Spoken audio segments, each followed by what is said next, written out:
All right, Rabbi, say good morning. Good morning. Let us begin.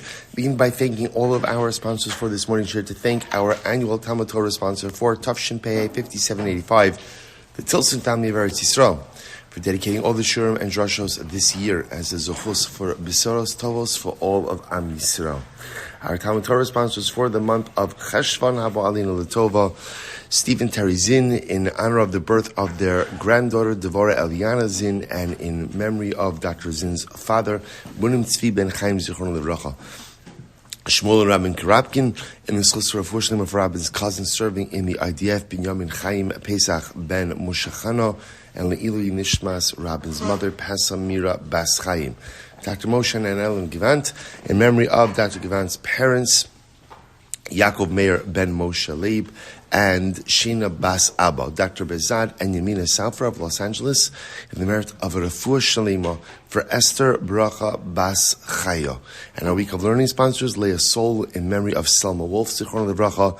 May her memory be an inspiration for us all. And of course, we dedicate our learning in the zechus of our precious hostages, Meir Baruch, who bring them home b'shalom and b'karov, in the merit of our holy soldiers who are fighting Am Yisroel's wars on multiple fronts. May they be successful. B'chol ma'aseh yadayim. And I will say again, we've been following the news that came out of Amsterdam yesterday. Overwhelming, absolutely overwhelming. That again, so fans of Maccabi Tel Aviv attacked at a soccer game. 10 Israelis hospitalized, 3 unaccounted for. People literally under siege in their hotel rooms. Israel sending flights to evacuate people. I want to say, sometimes it is overwhelmingly amazing to contemplate the sheer hatred that Yishmael has towards us. It doesn't even register. I was thinking about this. Think about it just a moment, right? If somebody were to come over to you and say, that guy over there, he's Amalek. Bona fide Amalek, Ben Achar Ben from Amalek. The truth is, as much as we have a mitzvah to hate Amalek, to destroy him, just the teva of a Jew is, you wouldn't be, I think most of us would not be able to just perpetrate an act of violence against someone who has not wronged us directly initially. And it is incredible to see the animalistic hatred, pent up hatred that exists towards our people. Like what, just on a human level, what allows a human being to attack another human being who they have absolutely no relationship with? Where a self-defense, a war, but to attack another human being who you have no relationship to, no zechus to, is the deepest bowels of hatred. And that's what the world has towards us. That's what these animals, because they're animals, they're worse than animals, have towards us. And it's overwhelming. And you think, okay, October 7th, we saw that. Okay, so maybe that's a little bit behind us. It's a little bit, and then something like this, it's overwhelming to see. It's heartbreaking to see. It's sad to see. It feels like a dor hamabel. It feels like the lowest and basest behavior of people. It's sad. It's sad, but it also recognizes that at the end of the day, always important to recognize that hatred stems from a much deeper level of the unholy hating the holy. That's really what it is.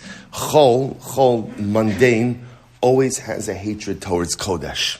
That's just the way that the world works. That's already in the womb of Rivka Yemini Vayisro Tetzu Abanim Bekirba. The children struggled within her womb. Esav can't stand the presence of Yakov because Chol, mundane, can't stand the presence of Kedusha. It's a burden we have to bear. It's a responsibility we have to bear, and it should remind us. Not that people hate us, that we know. We don't need any reminders for that. But it should remind us of the incredible Kedusha that we possess as individuals and as a nation.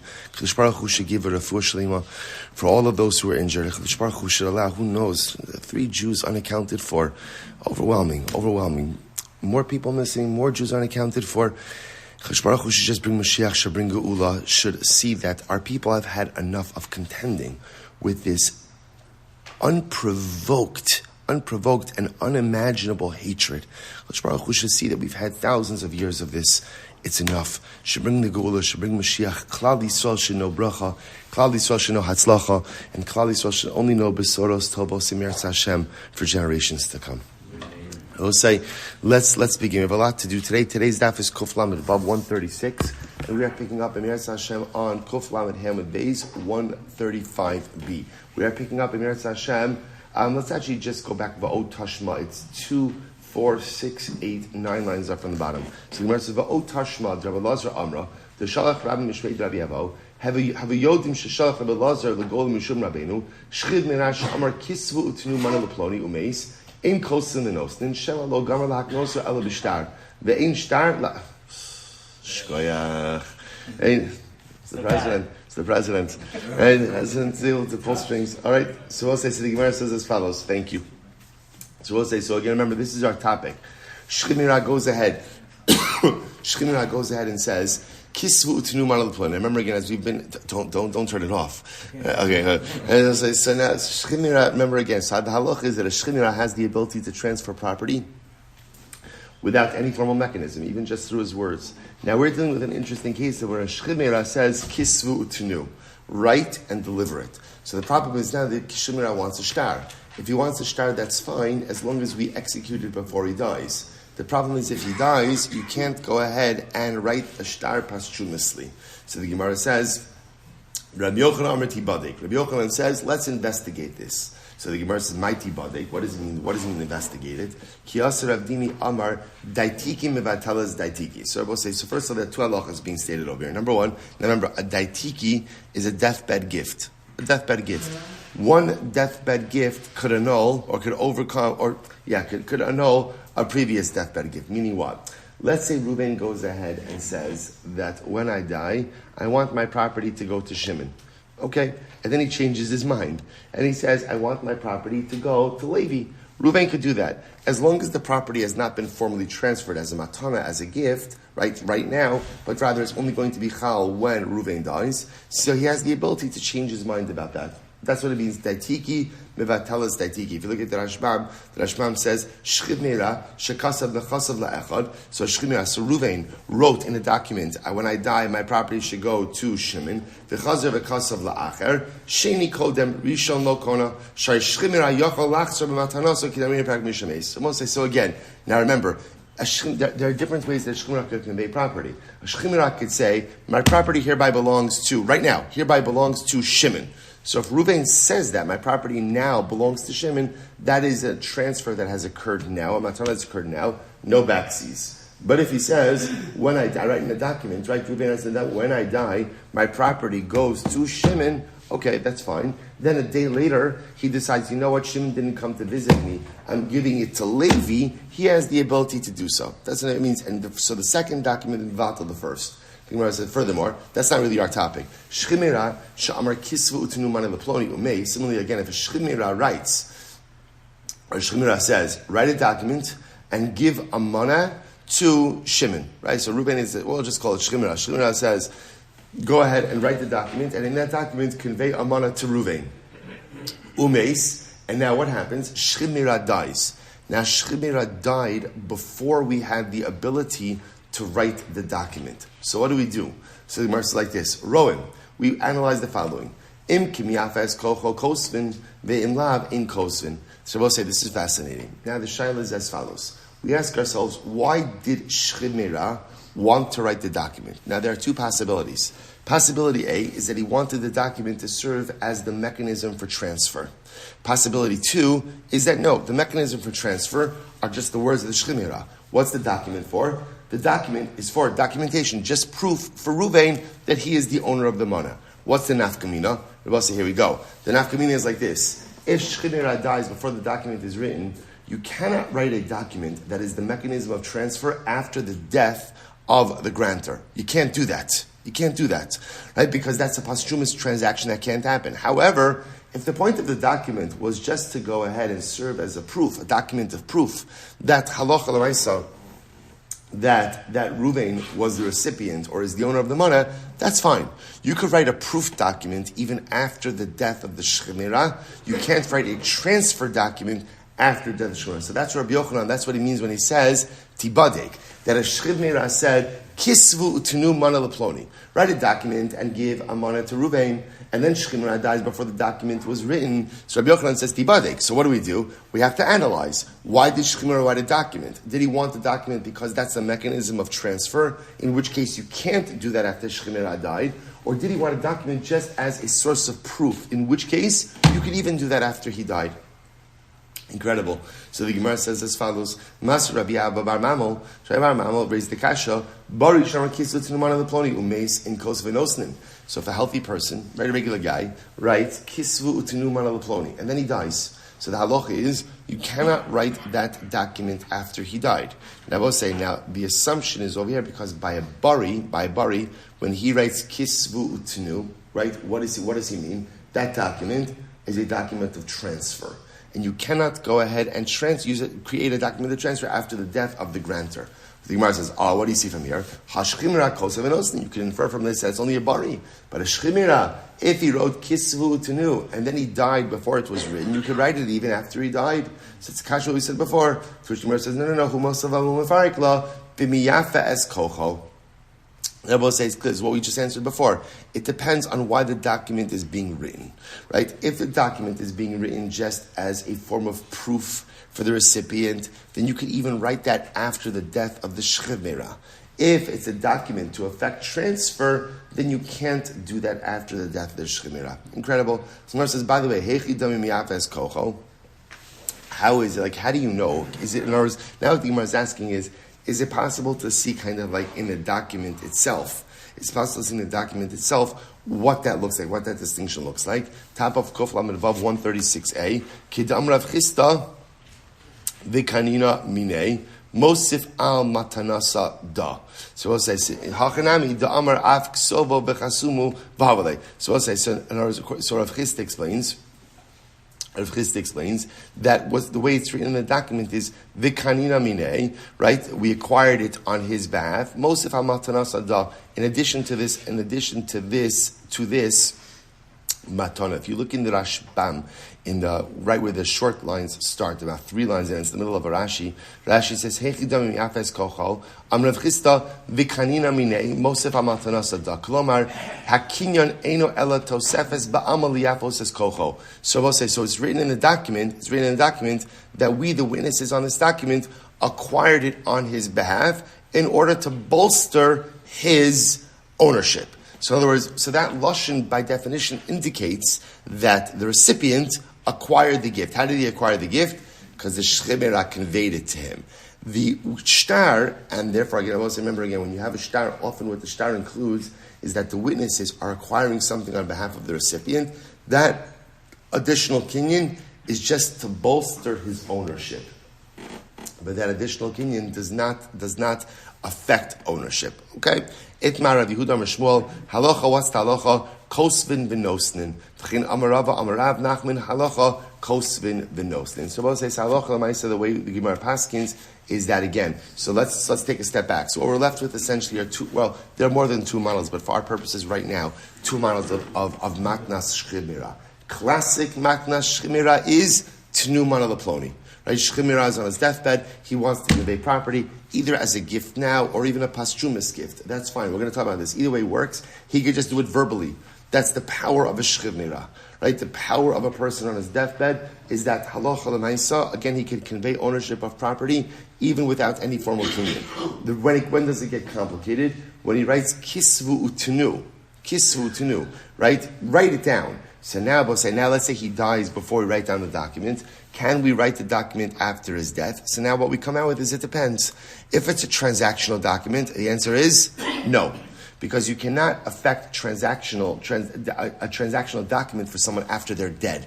It makes sense, right? So in other words, if the Shchiv Meira wants to convey ownership of the property through a document, and now he's dead, you can't create that document. However, if essentially it was just a proof document, it was just a document so that the Shchiv Meira wanted the recipient to have written proof that he received this gift, you could write that even after the death of the Shchiv Meira. I will say, there's a tremendous Musha Chana in this whole Shchiv Meira.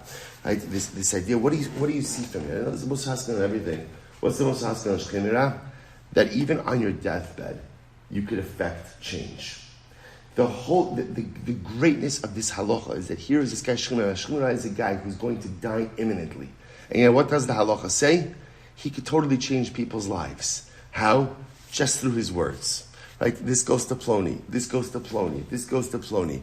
He could totally go ahead and reshape the landscape of his life, reshape the landscape of other lives. How? By verbal declarations. Even a shchiv Meira has the power to affect change. Alachas kama v'kama, all the more so, person who's not a shchiv Meira. I would say sometimes we underestimate our ability to affect change. We underestimate our ability to make a difference in this world. If you see what a shchiv Meira could do from his deathbed, alachas kama v'kama, what we could do in life while we still have our full faculties. Incredible Musar. Says the Mishnah, Hakosev nechasav labanav tzarach shichtov mehayom ula'achram. He said, Rabbi Yehuda. Well, it's another interesting sugya. So once again, shchimira. No, I'm sorry. This is Bari. This is a healthy person, right? The healthy person who wants to go ahead and go ahead and assign his property to his son. The Rashbam actually writes over here, Hakosev nechasav labanav Bari sherotza lisa isha ve'ena rotza l'shabed nechasav li'ishto pen yafsidu banim sheyesh lo me'ishto rishona v'rotza lichtov lahem nechasas. Well, say so the case will be like this. Reuven's married to Rachel, right? Then what happens? So now Reuven's marrying Rachel. Rachel passes away. Reuven and Rachel had kids. And now Reuven's marrying Leah. Now Reuven has property, but he wants his kids from Rachel to have his estate, not his kids from Leah. So what does he do? He writes his property to his kids. So what happens? Rabbi Yehuda says like this: if you go ahead and you want to write your property to your kids, you have to include in that mehayom ula'achar misa. You have to phrase the gift that the gift takes effect from today and after my death. Now the Rashbam goes on and he says over here, he says, "V'rotze lichtov lahem nechasav la'achar moso ela shiyochal peros b'chayav tzarich sheyichtov mihayom ula'achar misa demasha mihayom yekanoi lecha haguf levado ula'achar misa teinig meres hamatanas." We'll say, now listen to this. So now, what Reuven wants to do is like this. He wants to assign his estate to his kids, but to his kids from his first marriage. But he does not want to lose usage of the estate. So Yehuda says there's a very simple mechanism. What do? You say, I hereby give my estate to my children mehayom, from today, ula'achar misa. But both at first glance, those seem to be two contradictory statements. Is it today or after death? And the Gemara essentially, Rabbi Yehuda says it's both. Mehayom says, I am hereby conveying title, Reuven's conveying title to his kids today. But Reuven retains usage.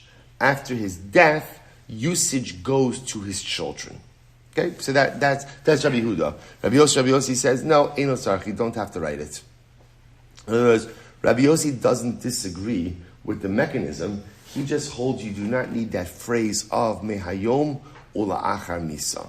Okay, we'll see in the Gemara what that means. Hakosev nechasav labanav la'achar moso. So we'll say again, this same case. A father goes ahead and writes. So this is our case we're dealing with. Healthy guy, Reuven's a healthy guy. He wants to assign his property to his kids, but he wants to retain usage of it. So how do you do that? You write, according to Rabbi Yehuda, mehayom ula'achar misa, from today and after death. So that means Reuven's conveying title today, but retains usage till his death. After his death, Peros, usage goes to his kids. According to Rabbi Yossi, you don't need that lashon, but both agree on the concept. Now I will say, so now here's what's interesting. So now Reuven is a good, healthy guy. Let's say now Reuven's going to live another 20 years. So now, what's the status of the property between the time that he makes the gift and the time that he dies? So the Gemara says, Ha'av, first wide line on Kuf Lamed Vav Amud Aleph 136a, Ha'av, Eni Yachol Limkar B'nei Shein Ksuvin Leben. So on one hand, Reuven the father can't sell the property, right? Why can't he sell the property? Because he's given title to his sons, right? Now the son also can't sell the property. Why? Because the father has usage. So the Gemara says, so therefore, again, essentially, neither could sell the property for the duration of the father's lifetime.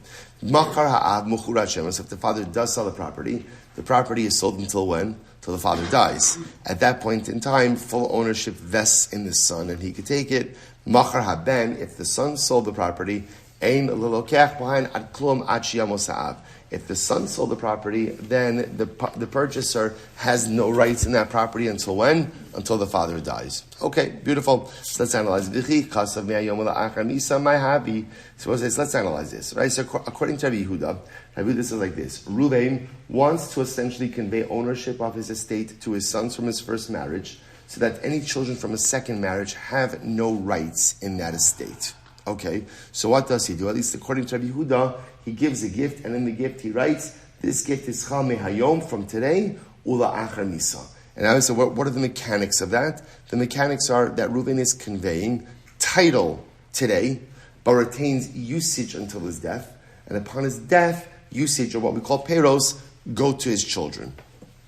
So the Gemara says, why does this work?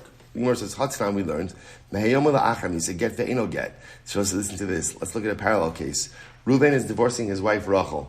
And what does he say? He gives her a get, and he says, this is your get, mehayom ula achar misa, from today and after my death. The Gemara says, by the way, what happens in that case? Get ve'eno get. Get ve'eno get means suffix. We have no idea what he's talking about over here. So we'll say, why? Because the Gemara says, so what do you see from here? Get ve'eno get. Ve'meis, furthermore, if Reuven dies, cholat says, v'lo misev emes. Rachel has to do chalitza. She can't do yibum, she has to do chalisa. So we'll say, what do you see from here? You see from here that Allah doesn't work. To which the Gemara says, no, apples and oranges. Hasam misaf galon itna havi ichazara havi. Here's the difference. In the get case, when a man says, this is your get mehayom ula achar misa, we're not sure what is he doing. Is he saying that the get is chal retroactively to today? Right, when I die, the get is chal retroactively to today, which technically could work. Tonight could work. Or is he retracting and saying, at first I was going to give you the get as of today, I changed my mind, and now the get only takes effect after death. The problem is, the first lashon works, the second one does not, because there's no such thing as a pashtumis get. So because we don't understand what it is that he's saying, therefore it's safek migureshes. However, over here, aval hacha hachi kamar. Here in this case, we understand what he means. He's saying, Gufa kani me'ayom, pero la'achar misa. We understand exactly what he's saying. When he conveys this gift, when Reuben conveys this gift, and he says to his kids, this is your, I'm giving you this property, me'ayom ula'achar misa, there's no ambiguity. We know what he means. What does he mean? I'm giving you title today, retaining peros for myself, usage for myself until I die, and then when I die, I'm giving you over peros. We understand that's what he means. Okay. Rabbi Yossi says, Eno tzarech. Right? Rabbi Yossi says, you don't need this lashon. So Rabba bar Avua Chalash, was a good story over here. Rabba bar Avua became ill. All legabe Rafuna Rav Nachman. Rafuna Rav Nachman came to visit him. So the Gemara says, Amrle Rafuna Rav Nachman. So Rafuna said to Rav Nachman, Bai mine halacha Rabbi Yossi. Eno halacha Rabbi Yossi. Listen, you need to ask Rabba bar Avua, is the halacha like Rabbi Yossi or not? In other words, in order to make this kind of gift, do you need this phraseology of Mihayom al-Achnis? And Abbas, you have to appreciate something. We've seen this many times. You would think someone is ill, and he's ill enough that people are coming to visit him. It means that he's pretty seriously ill. Leave him alone. Right? Leave him alone. What he's trying to ask halachic shilas over here. So Abbas, you have to appreciate something very profound. Once upon a time, Torah Shabbat was Valpeh. Right? The verbal Torah, the oral law was oral, which meant that when a Rebbe died, any information that he had not shared with his students went to the grave. So you see this all the time in the Gemara, that when a particular Rav would become ill, the students were there, and they were peppering him with questions. Right? They're trying, it's incredible, trying to extract almost as much information as they could before the Rebbe left this world. It's such a profound idea. So Rav bar Avua is sick, right? Rav Nachman and Rav Huna come to visit him, and Rav Nachman says to Rav Avua, ask him, just ask him. You can imagine, you ask him. Hey, ask him, does the halacha follow Rabbi Yossi or not? Do you have to say Mehayom La'achar Misa or not? So Amarlei, Rav Nachman says back, time with Rabbi Yossi lo yedana, halachi b'minei. So Nachman says to Rav Huna, I don't even understand the logic of Rabbi Yossi. So I don't understand the logic. How could I ask Rabbi bar Avua if the halacha follows him? Amalei, so Rafuna responds back to him, don't worry about that. Amalei, at baimine ihalacha ilo, v'taime ana amina lecha. I'll tell you the logic, but you go ask Rabbi Baravua. You ask the Shaila, does halacha Rabbi Yossi, and then I'll tell you the logic. So sure enough, again, so Rav Nachman goes to Rabbi Baravua, baimine, Amalei hachi amarav, halacha Rabbi Yossi. And Rabbi Baravua said, the halacha follows Rabbi Yossi, that you can make this type of gift even without the phraseology of mehayom la'achar misa. Basra denafku amrlei. So when they went out, so they got from Rabbi Baravua that the halacha follows Rabbi Yossi. And as they're walking out, so Rafuna says to Rav Nachman, amrlei hainu tamid Rabbi Yossi da amar zmano shel shtar mochiach halav.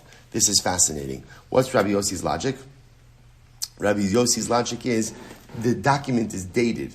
So we'll say, what does a date do? So a date says that the transaction in some form is chal as of the date in the document.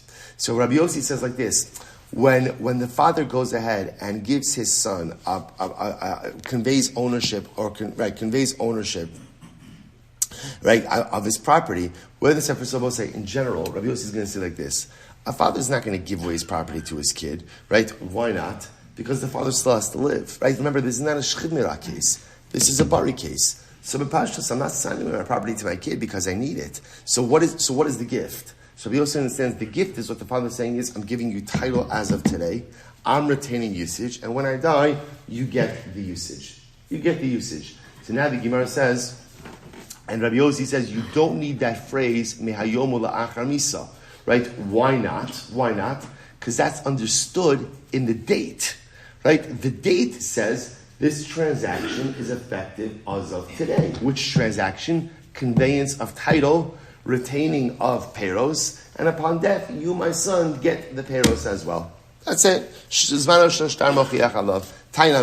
supports this. Rabbi Yossi Omer Eino Tzarech. Rabbi Yossi says you don't have to go ahead and write the phrase Me'yom la'achar misa. Why?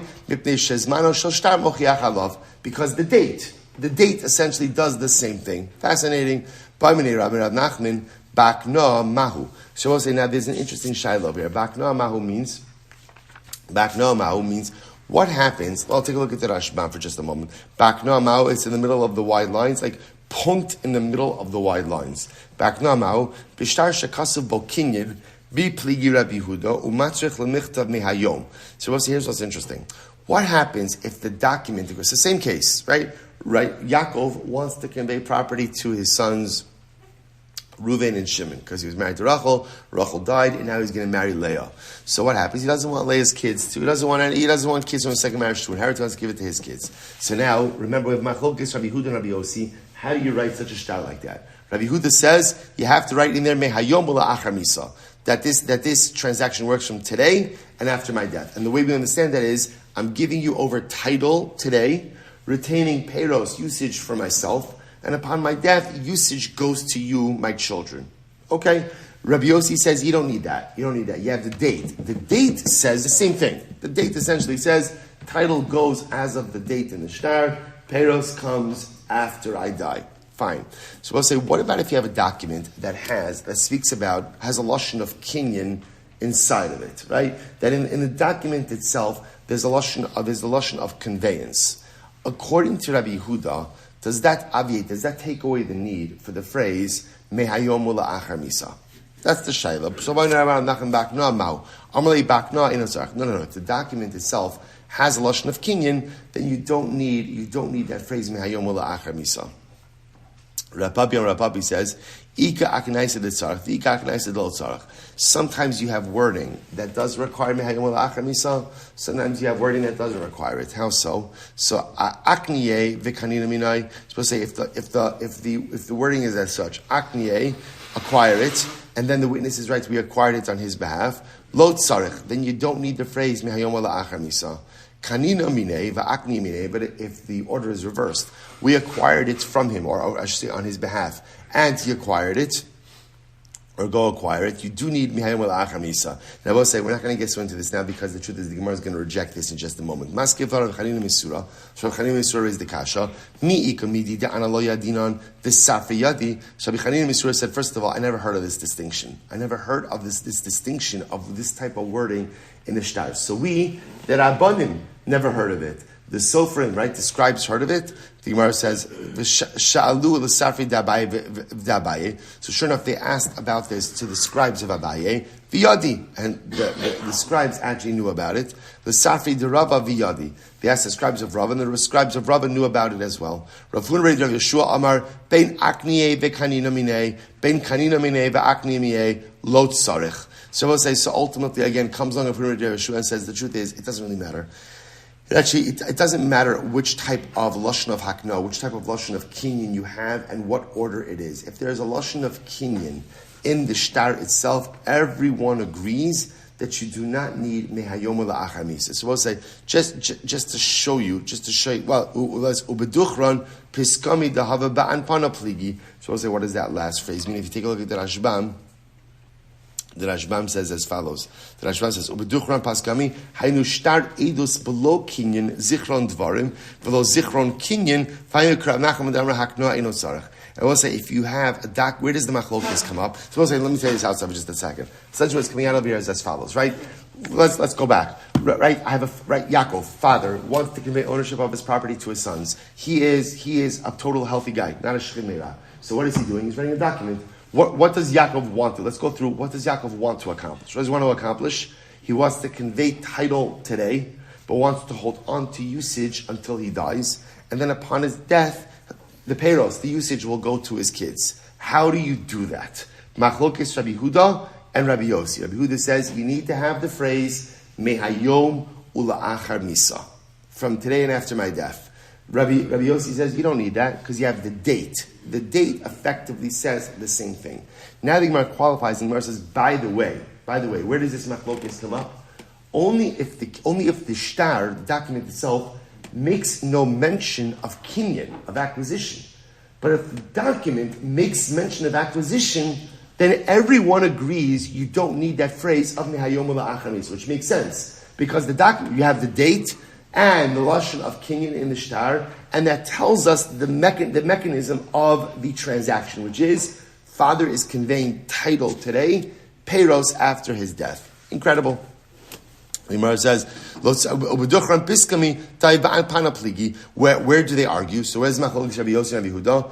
Only when you have a document that makes no mention of a kinyan, and a document, so to speak, that's just an eidos. It's just there as a proof that a transaction occurred. So when there's no lashon of kinyan in the shtar, that's when you'll have your machlokes. Rabbi Huda will say the shtar has to say meyom la'achar misa. Rabbi Yossi will say it doesn't need that because you have the zman. Okay. Amrav Kana Amri Slishmayit Chamed Rav Zvid Minarda. I said it's in front of Rav Zvid of Narda.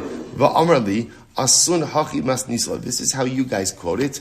Anan hachi mas nisla. This is how we quote it. Amarav Nachman b'hakna eno tzarich. When the document itself has a lashon of kinyan, everyone agrees you do not need the phrase mehayom ula'achar misa. Bein akniye v'kanina minei, bein kanina minei v'akniye, whatever the order of the lashonos are. Lo tzarich beduchran piskami dahava ba'an pana pligi. But again, when the document doesn't have any mention of kinyan, and all the document has is essentially it serves as a proof to the transaction, that's when halacha l'maisa you have our machlokes. Incredible. So we'll say, so we'll say, so I just want to point out over here, by the way, how do we paskin? The Rambam paskins like Rabbi Yossi. Zmano shel shtar mochiach. You do not need the phrase mihayom ula'achar misa. Rather, we understand, halacha understands what's happening in a case like this. When a healthy father gives his estate to his kids, we understand halachically what is occurring over here. Father is giving title now, retaining usage for himself, usage to be given over after the death of the father. The date itself in the shtar tells us everything we need to know, and I don't need an additional lashon ultimately of kinyan. Incredible.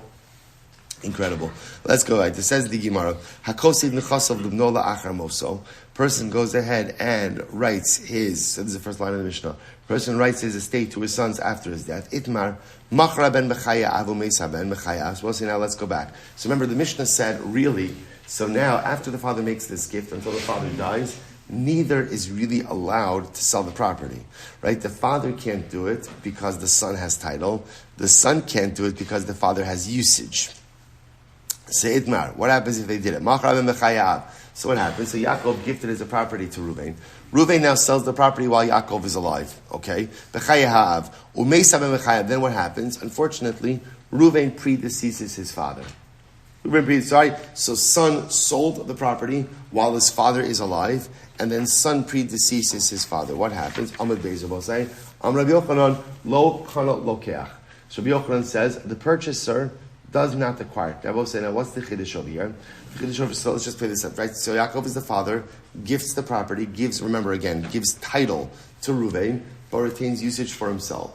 So Reuven can't really sell anything, right? Because Reuven at the end of the day doesn't have usage. So what Reuven can do is, if Reuven does sell the property, what does the Mishnah say? When does the sale become valid? When does it become valid? When the father dies, right? So when Father Yakov dies, Reuven becomes the complete owner of this estate. Reuven can sell the property, can do whatever he wants with it. So now here's what's interesting. So Reuven sold it, right? So Yakov gives the property to Reuven, gives him title. Yaakov's still alive, Reuven sells the property, and then Reuven predeceases Yakov. So now he will say, what's the shayla? So Rabbi Yochanan says, lo kana. Lo kana lokech means even when Yakov, so now let's say Reuven sold it to Levi. Levi's an unrelated purchaser. So now it comes along Rabbi Yochanan says, when Yakov dies, Levi still doesn't acquire the property. Look at the Rashbam. First Rashbam, Kuflan above on base. Lo kana lokech. Afil l'chishiyamo sa'av achakach sheme'olam lo hayu ru'uyin lavo lidei ben eliyakzu liyarshei av umiyu. So we'll say, so again, Rabbi Yochanan says that even upon the death of Father Yakov, purchaser still doesn't acquire it. Now we'll see why that is in just a moment. Reish Lakish says, no, no, definitely true. In other words, during the lifetime of the father, Levi, the purchaser, does not acquire it. But when Yakov dies, when Father Yakov dies, Levi acquires the property. So we'll say, what's machlokes over here? So here we go. Rabbi Yochanan Amar lo kana lokeach kinyan peros ke kinyan aguf dami. So we'll say, listen to this. So this is a classic machlokes. Rabbi Yochanan says, I'll tell you why the purchaser doesn't acquire it even upon the death of the father, because the truth is, son Reuven really never had the right to sell it. Why didn't he have the right to sell it? Because usage is tantamount to ownership. And therefore, effectively, Reuven sold something that was not his. In other words, here's what's interesting about this. Even though, what did Yakov do? He assigned title to Reuven. Interestingly enough, according to Rabbi Yochanan, title is not what really determines ownership. What determines ownership? Usage. And therefore, again, because Father Yakov retained Peros, usage for himself, he's effectively the owner. His son Reuven's sale was totally non-effective, and therefore, when Reuven predeceases his father, and even though later on Father Yakov dies, Levi the purchaser does not acquire it. Because again, essentially, Reuven sold something that wasn't his, because kinyan peros, kinyan aguf. He who has usage, which in this case was Father Yakov, is effectively the owner, and therefore Reuven sold something that was not his. Incredible. So that's Rabbi Yochanan. Reish Lakish says, kana lokeach.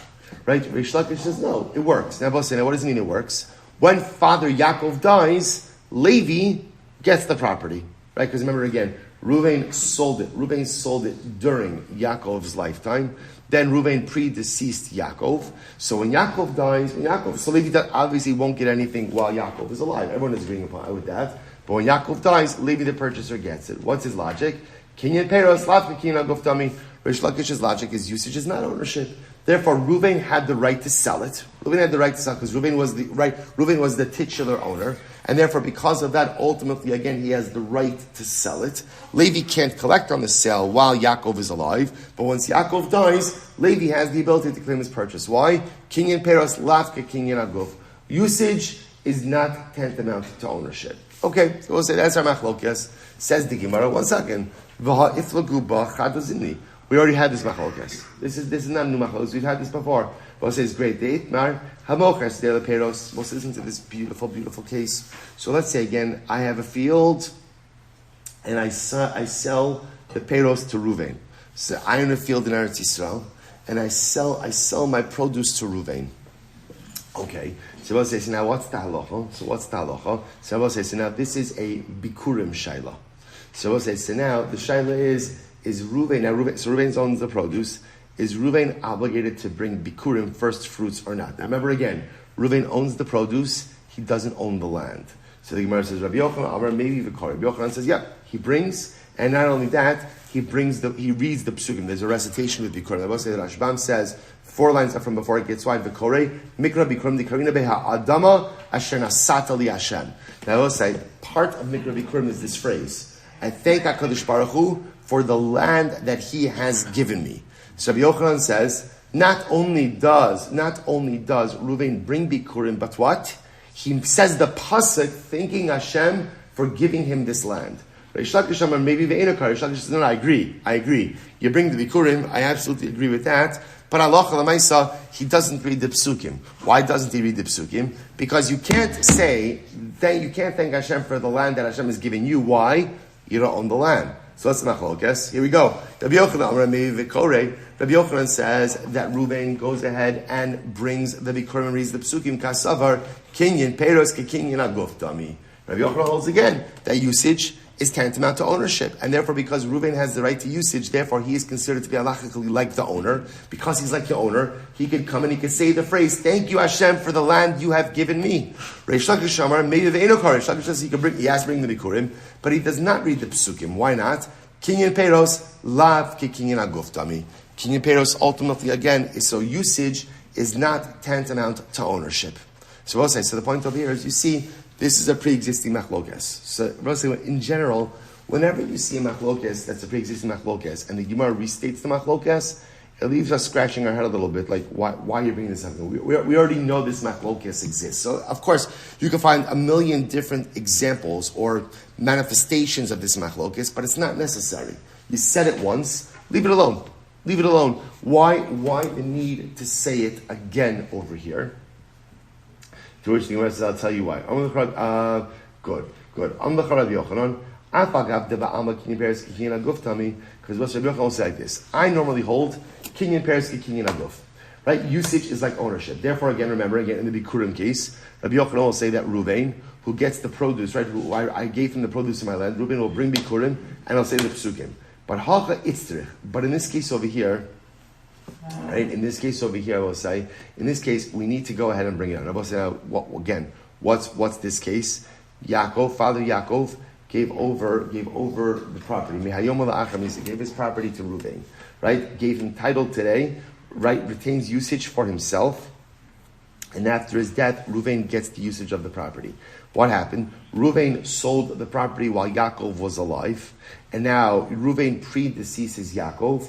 Rabbi Yochanan says that when Yakov dies, Levi, the purchaser, does not get the produce. Why? Does not get the land. Why? Because Rabbi Yochanan holds kinyan peros ke kinyan aguf dami. Therefore, again, father was the real owner, and therefore son sold something that was not his. So Rabbi Yochanan says, even though I already espoused this in a different case, we have to restate it here. I'll tell you why. I'm going to thought like this. A father and a son is a different kind of relationship.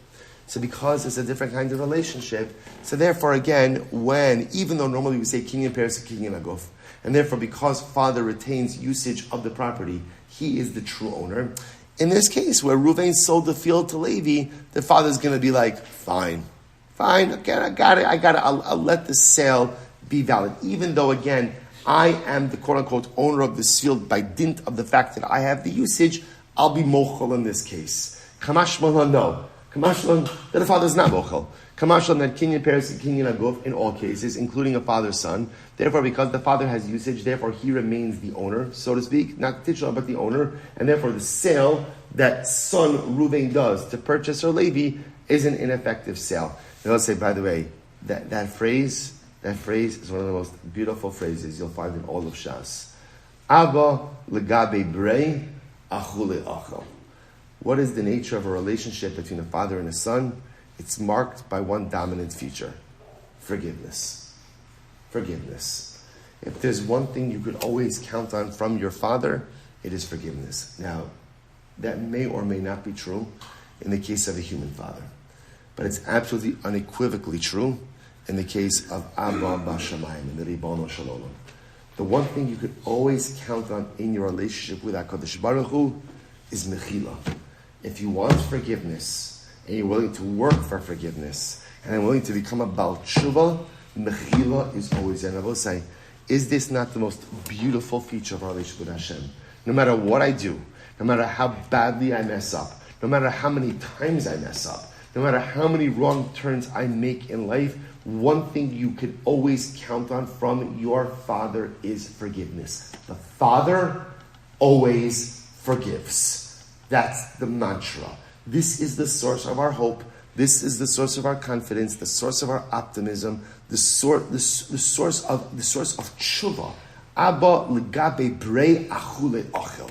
A father always forgives. And I will say, no matter what I do, sometimes I have to work harder to earn that forgiveness. Sometimes I have to work harder to undo the mistakes of the past. But no matter what I did, I can always find forgiveness with my Father. Incredible. Rabbi Shmuel Robyn says, Af agav de ba'alma, kinyan peres lavka kinyan aguf tami. Sheshlakish on the other hand says like this. Even though normally kinyan peres lavka kinyan aguf, right, usage is not ownership. That's why Sheshlakish says, when I rent my field to Reuven has the produce, I retain the title. Reuven brings bikurim, but he does not recite the psukim. Why? Because he only has peros, not title. So even though that's true in that case over there, the Gemara says, in this case over here, I need to highlight this concept. I need to discuss this. Why? I might have thought, I would have thought like this, right? So let's remember again, according to Reish Lakish, kinyan peros is not kinyan aguf. So usage is not ownership. Therefore, again, according to Reish Lakish, in this case, in our previous case, where Reuven, during the lifetime of his father Yakov, sold the property to Levi. Is it a good sale? Absolutely. Now again, the sale is not really valid until Father Yakov passes away, but it works, because even though Father Yakov has usage is not like ownership. Usage is not ownership, and therefore, halacha l'maisa, the sale works. I would have thought, in this case, I'm going to thought like this.